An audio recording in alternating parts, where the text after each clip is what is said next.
Uroš Umek pa je v zadnjem podcastu serije Nezdružljivo, ki jih pripravlja v podporo svojemu oktobrskemu glasbenemu spektaklu Umek 5:0, na Gospodarskem razstavišču gostil svojo varovanko in kolegico Gajo Prestor, ki vrti glasbo pod imenom Estora.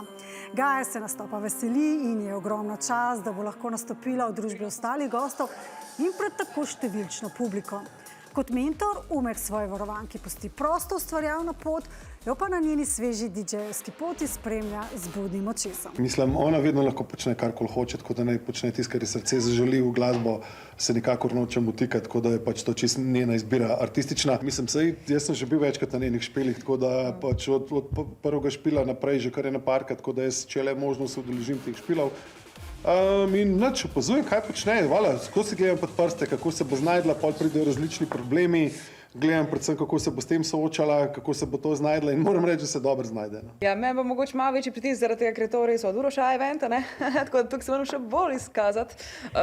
Ja. Tako da bo verjetno malo več treme kot ponavadi, ampak se bom zelo potrudila, da te ne bom razočarala. Ne, to me ne boš, ne, samo bod odlično, to je to. Bom.